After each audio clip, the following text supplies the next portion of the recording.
ವಿಜಯಪುರ ಸಿಟಿಯಲ್ಲಿ ಜಾಸ್ತಿ ಅಡ್ಯಾಡೋದು ಇಲ್ಲಿ ಯಾವಾಗಾರ ಹೋಗ್ತೀನಿ. 2 ಕ್ಷೇತ್ರದ ಹೇಳ್ತಾರೆ.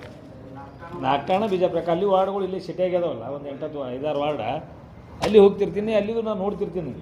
ಅಲ್ಲಿ ಕೂಡ ಭಾಳಷ್ಟು ಕಳಪೆ ಕಾಮಗಾರಿ ಇದ್ರಾಗ ನಾನು ನೇರವಾಗಿ ಕಾಂಟ್ರಾಕ್ಟ್ರಿಗೂ ಆರೋಪ ಮಾಡೋಕ್ಕೆ ಹೋಗಂಗಿಲ್ಲ. ಯಾಕಂದ್ರೆ ಬೇರೆ ಬೇರೆ ನಮಗೂ ಕಿವಿ ಬಿದ್ದಿರ್ತಾವೆ. ಎಲ್ಲ ವ್ಯವಸ್ಥೆ ಮೊದಲಿನಂಗೆ ಇಲ್ಲರಿ ಅಂತೇಳಿ ನನಗೂ ಎಷ್ಟೋ ಮಂದಿ ಹೇಳ್ಯಾರ. ನಾನು ಸಾಧ್ಯ ಇದು ಗೊತ್ತಲ್ಲ, ಮೊದಲಿನಂಗೆ ವ್ಯವಸ್ಥೆ ಇಲ್ಲ, ಈಗೆಲ್ಲ ಹಾಳಾಗಿಬಿಟ್ಟದ, ಎಲ್ಲರೂ ಸಮಾಧಾನ ಮಾಡಬೇಕಾಗ್ತದ್ರಿ ಅದ್ರಾಗ ಸಾಹೇಬರ, ಇದ್ರಾಗ ಏನು ಉಳಿತದ ಅನ್ನೋವಂಥದ್ದು ಕೆಲವೊಂದು ಹೇಳಿಕೆಗಳು ಮಾತುಗಳು ಕೆಲವೊಂದು ವ್ಯಕ್ತಿಗಳ ಕಡೆಯಿಂದ ನಾನು ಬರತ್ತೆ. ಸುಮ್ಮನೆ ನಾನು ಆಧಾರ ರಹಿತವಾಗಿ ಮಾತಾಡೋಕ್ಕಿಲ್ಲ. ಇನ್ನು ನಾವೆಲ್ಲ ಪ್ರೂಫ್ ಇರೋಂಗಿಲ್ಲ. ಸಾರ್ವಜನಿಕವಾಗಿ ಅಥವಾ ಕಾಂಟ್ರಾಕ್ಟ್ ವೈಯಕ್ತಿಕವಾಗಿ ನಮ್ಗೆ ಹಂಚ್ಕೊಂಡಿರ್ತಾರೆ, ಆ ನೋವು ಹಂಚ್ಕೊಂಡಿರ್ತಾರೆ, ಅದನ್ನ ಹೇಳಕ್ಕೆ ಬರೋಂಗಿಲ್ಲ. ಟೋಟಲಿ ಈ ಒಂದು ಅಭಿವೃದ್ಧಿ ಕೆಲಸದಲ್ಲಿ ಭ್ರಷ್ಟಾಚಾರ ಹೆಚ್ಚಾಗ್ಯದ ಅನ್ನುವಂಥದ್ದು ನಂದು ಆರೋಪ ಇದೆ. ನನಗೆ ಸ್ವಲ್ಪ ಭಾಳಷ್ಟು ದಿವಸ ಗಮನಿಸ್ತಾ ಇದ್ದೆ. ಹಿಂಗೆ ಒಂದು ರೋಡ್ ಮಾಡಿ ಒಂದು 5-6 ತಿಂಗಳಾಗಿ ಒಂದು ಮಳೆ ಬತ್ತಪ್ಪ ಅಂದ್ರೆ ಡಾಂಬರ ಕೆತ್ತಿ ಎಲ್ಲೆಲ್ಲಿ ತೆಗೆದು ಬಿಡುವಂಥದ್ದು. ನೀವು ಬೇಕಾದ್ರೆ ಇಲ್ಲಿ ಅಡ್ಡಾಡ್ತಿರ್ತೀರಿ, ಡೈಲಿ ಎಲ್ಲೆಲ್ಲಿ ಅವ್ರು ಎಲ್ಲ ರಸ್ತೆಗೆ ಅಡ್ಡಾಡ್ತಿರ್ತೀರಿ. ಇದು ಗಂಭೀರವಾದಂಥ ಒಂದು ಪ್ರಶ್ನೆಯನ್ನು ನಾನು ಜಿಲ್ಲಾಡಳಿತಕ್ಕೆ ಮತ್ತು ನಮ್ಮ ಮಹಾನಗರ ಪಾಲಿಕೆಗೆ ಮತ್ತು PWD ಇಲಾಖೆಗೆ ಕೇಳ್ತದೆ. ನಿನ್ನೆ ಒಂದು ನಾನು ಸುಮ್ಮನೆ ಇವ್ರು ಕೊಟ್ಟರವರು PWD ಲೋಕೋಪ ಇಲಾಖೆ ಧಾರವಾಡದಕ್ಕೆ ಒಂದು ಲೆಟ್ರ್ ಬರೆದಿದ್ದೆ.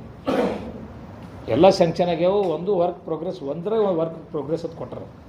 ಎಲ್ಲರೂ ಇಶ್ಯೂಡ್ ಏನಂತಾರೆ ವರ್ಕ್ ಆರ್ಡರ್ ಇಶ್ಯೂಡ್. ಕೆಲವೊಂದು ಇನ್ನೂ ಸ್ಟಾರ್ಟೇ ಆಗಿಲ್ಲ, ಅದು ಮಂಜೂರಾಗಿದ್ದೆಲ್ಲ ಆಗ್ಯಾವ. 18 ಕೋಟಿ ರೂಪಾಯಿ ಮಂಜೂರಾಗ್ಯದ. ಆದ್ರೆ ಕೆಲಸ ನಡೆದಿದ್ದು ಒಂದೇ ಕಡೆ ಏನೋ ಅಂತ ರಿಪೋರ್ಟ್ ಕೊಟ್ಟರು. ನನ್ನ ಖಾಸಗಿ ಮಾಹಿತಿ ಪ್ರಕಾರ ಭಾಳಷ್ಟು ಕಾಂಟ್ರಾಕ್ಟ್ಗಳು ತೊಂದರೆ ಒಳಗಾದಾರ. ಆದರೂ ಕೂಡ ತಮ್ಮದೇನೋ ಉದ್ಯೋಗ ಕಳ್ಕೊಬೇಡ ತಿಳ್ಕೊಂಡು ರೊಕ್ಕ ಇಲ್ಲದೆ ಇದ್ರು ಮಾಡತ್ತಾರ. ಹಣ ಅಂತೂ ಒಂದು ಕಡೆ ಮಂಜೂರಾಗಿಲ್ಲ.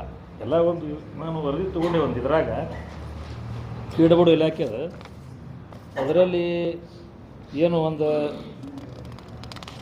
10-12 ವರ್ಕ್ಗಳ ಬಗ್ಗೆ ಅವ್ರು ಮಾಹಿತಿ ಕೊಟ್ಟರು. ಆದರೆ ಇದ್ರಾಗೆ ಮಂಜೂರು ಮಾಡಿದ ಅನುದಾನ 1,30,00,000 ಬಿಡುಗಡೆ ಮಾಡಿದ್ದು 0, ವೆಚ್ಚ 0, ವರ್ಕ್ ಇನ್ ಪ್ರೋಗ್ರೆಸ್.